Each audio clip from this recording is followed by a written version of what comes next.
All right, welcome to the live Q&A.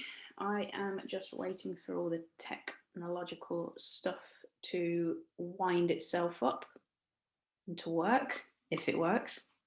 If it doesn't, well, there's not a lot I can do about that. But if you are here and you are live, hit the like button. Let me know, say hello. Let me know how the day finds you. And if you're watching this on replay, again, hit the like button, say hello, let me know how you're doing. I'm just trying to open up a tab so I can see comments and things. Okay, there we go. Right, so we're live via Zoom today because I want to pull up the whiteboard just to help illustrate a few things for you.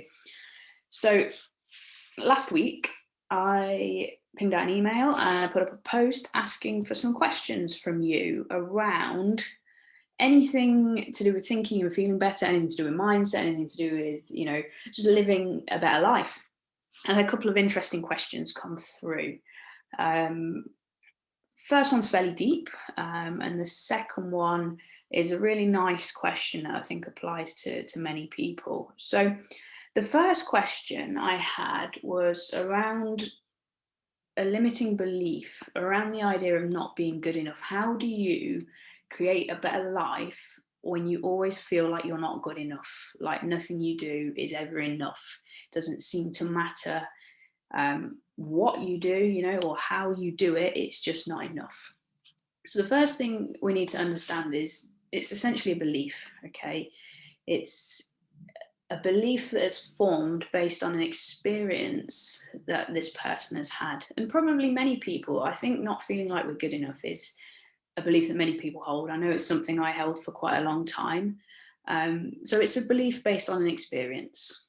And it manifests itself in various different ways. So if we ping up the whiteboard here, hopefully you can see this. Let me just do some shuffling about. So hopefully you can see this. So we've got this belief, okay? We've got this not enough belief. We don't believe how difficult it is to write on a whiteboard, guys. So not enough. Oh, extra hard today. Hold that thought. It's because the screen is on backwards. Hold on. I told you we'd have some technical difficulties today. Stop screen share. Video settings. Unmirror. There we go. Now we'll be able to write and it won't come out backwards. So there we go. This should work now. So we have this limiting belief. Okay, so we've got this little belief here in the middle that we are not good enough. Oh, it's still not working. Guys, what a disaster this is. Hold on. Maybe it's because the board's upside down. Maybe it's me. You know when they always say don't work with kids or animals, I'd actually go as far as to say don't work with kids, animals, or technology. Or me, because the board was upside down. Oh, there we go. Not enough. So we have this belief that we're not good enough. It's a limiting belief. And based off of that, we start to see this manifest itself in our lives.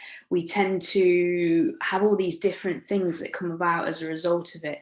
So you might find that you have low confidence. So low confidence. You might find you end up anxious in certain situations. You may find that you have all kinds of fears around various things. You may find you have worries.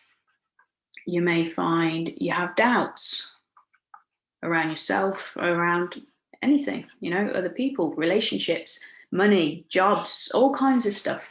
So we have this single belief and it starts to manifest itself in all these different ways. I hope you can read my scroll, even though it's now the right way around.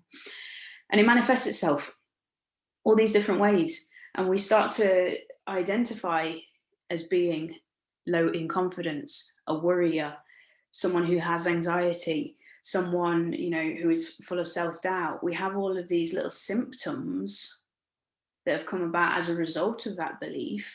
And now we start to define ourselves by them. We start to build an identity based on these things, and then that original belief that we had starts to get worse. It's snowballing, and these symptoms get worse and worse. So what most people will do is they will start trying to treat the symptoms. So they go, okay, well, I don't have much confidence, so let me do some stuff that's going to increase my confidence. Or, okay, I've got anxiety. I suffer with anxiety. Let me deal with my anxiety. Or, I'm a worrier. Let me work on worrying less. Let me deal with that. Or I've got these fears. I'm going to go do something really scary. So we can, we take these symptoms and we start trying to deal with them. But the issue with that, as with all things, is if you treat the symptoms but not the cause, it will never go away. And you can become more confident. You can cope with your anxiety. You can learn to live with it. You can become a high functioning anxious person. You can cope with your fears. You can deal with doubt, all that kind of stuff. But behind it, way behind all of it, sits that lingering belief that you are not enough and you are not good enough. So even if you tackle all of this does not go away. It's always there in the background. It's always there behind you. It's like carrying it around in a little bag with you. You might have lessened the load by getting rid of some of this, but this is still weighing you down. This is still there, okay?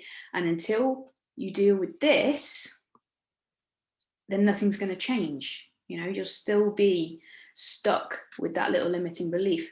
So let's just clear this out. You're still going to be stuck with that until we deal with it. So how do we deal with that? Okay. In order to deal with a limiting belief, we need to get beyond it, and we need to understand that there was something that caused it. There was some kind of original incident, some kind of experience that you had that led to you believing you're not enough. So we'll put over here original incident. So there's this thing, something that happened to you. It could be something someone said. It could be an experience you had that made you feel a particular way. It could be a group of experiences that all multiplied on top of themselves and all added up. It could be anything. And the reality of it is this, beyond the effect that it's had, actually doesn't matter. What most people will do is when they uncover this original incident, this thing that's causing them to have this belief, is they will focus in on this and they will become obsessed with it. They'll try and figure out why that happened, why it made them feel a certain way, why this, why that, when in reality, none of that matters, because this is in the past and it cannot be changed. You cannot go back, you cannot change it, you cannot change anything about this. All that we can do is let it go. So the more you obsess about it, the more energy you give it, the more profound it's going to become in your life. But in doing that and then failing to let go of it, we keep bringing it back up and giving it more and more power, more and more potency, which will only make this worse. Okay? And then you'll feel the need to go back to these little things down here, keep working on those, and we just go round and round in a circle.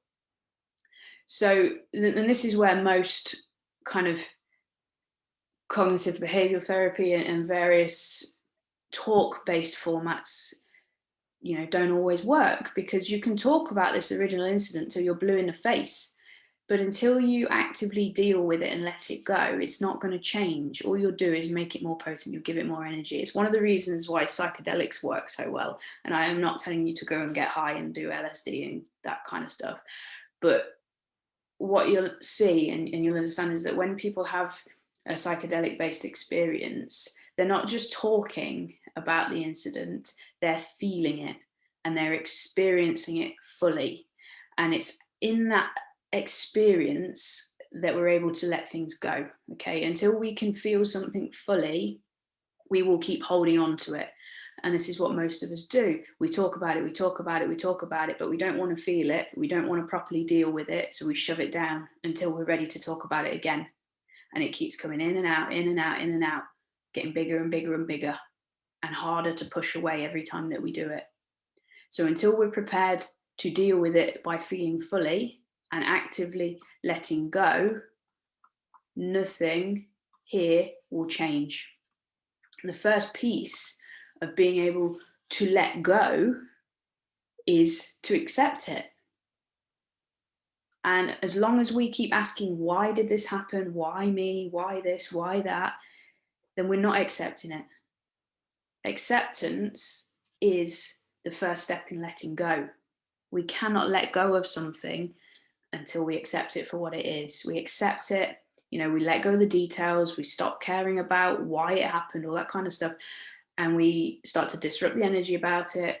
We accept it, and then we can begin the process of letting it go. And that's the case for most things. Okay, for the vast majority of things, acceptance is the starting point. We need the awareness followed by the acceptance, which is what you will have heard me talk about before, the 4 stages of change model: the acknowledgement or the awareness, the acceptance, the aspiration for something better, and then the action to make it a reality. So this acceptance is key. And, that goes beyond just acceptance of the incident, and it goes into acceptance of the self. Self-acceptance is huge.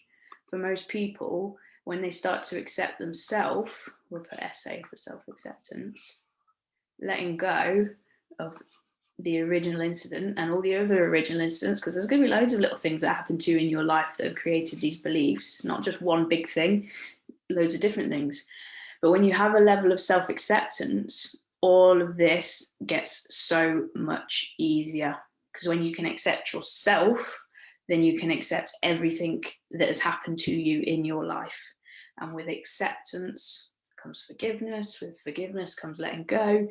And then we start to release the energy that we store around these things. And when we let go of the energy, we clear things up, we let them go.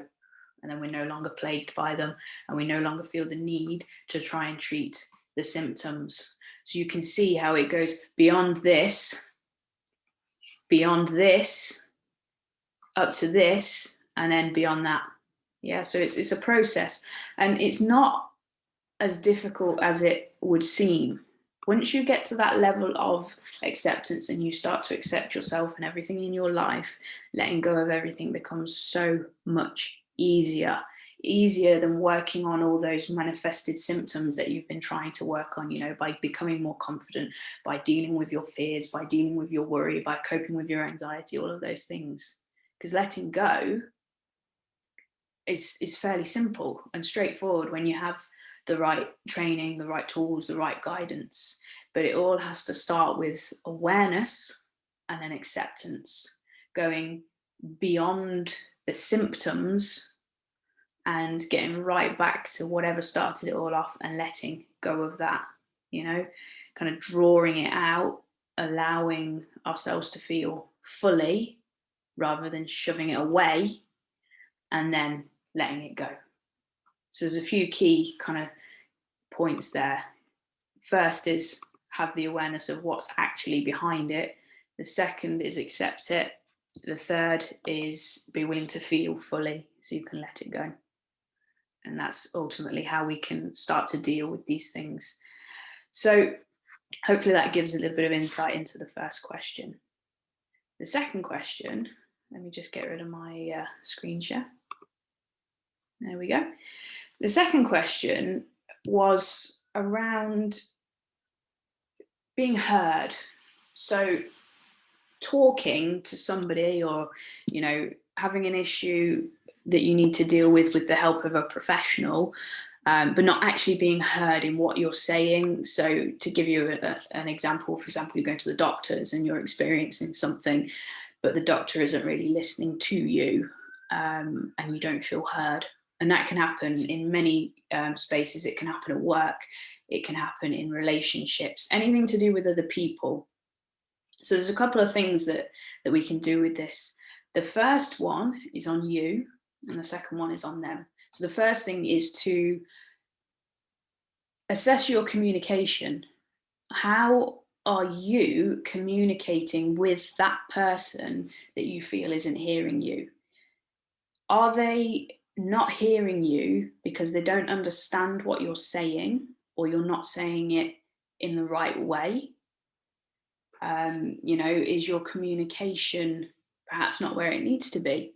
And if that's the case, and if you feel like you're not being heard in multiple environments, then it probably is a communication issue, in which case you can learn to communicate better. You can learn to understand how other people hear things, and you can have them hear you by communicating in a better way. So that's the first step, is looking inward and going, well, maybe I'm not quite communicating this in the right way.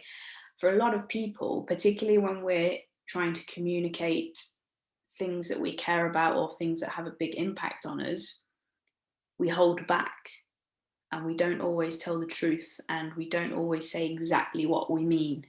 Rather than getting to the point, we go around the houses because we're afraid of saying what we really mean, for either fear of judgment or because of how it's going to make us feel. Because when we say our truth, and it's pretty profound for us, we're going to feel something, and there can be a fear of that, or the fear of judgment from the other person. So the first thing is to look to your own communication. How are you communicating? Is there something you're not saying? Or could you say it better? Or is there another way you could say it? If you're perhaps not so good at verbalizing things, could you write it? If you're not so good at writing, could you, learn to communicate in a different way? Because not everybody sees and hears things in the same way. We all have different ways of learning, different ways of processing information. So perhaps there's an element of that there, So that's the first thing. The second thing, if you know it's not that, if you are saying exactly what you mean, you've said it in multiple different ways, and you're still not being heard, they're just not listening.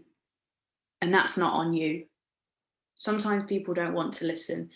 Everybody looks at the world through their own little filter, and they're only prepared to take in information that either makes them feel good or holds up ideas that they already believe. Anything that comes across as perhaps a challenge to what they believe they already know, they're not going to listen to it.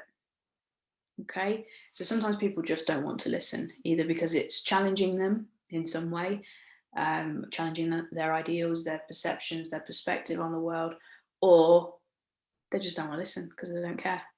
And unfortunately, that is the case for some people. They just don't care. So that's nothing on you, and there's nothing you can do about that. The only potential outcome for that is to go find somebody else who does care and who does want to listen, because there are people that do care and do want to listen. So you've got kind of two ways of considering that particular situation. One, how are you communicating? Are you communicating clearly and effectively? And two, are they just not listening, either for their own personal reasons or because they just don't care? And if so, find somebody else who will listen and who will care. So hopefully that answers those two questions for you and gives you a couple of things to think about. I'm going to try and do one of these every month or every 6 weeks, depending on what kind of time I've got.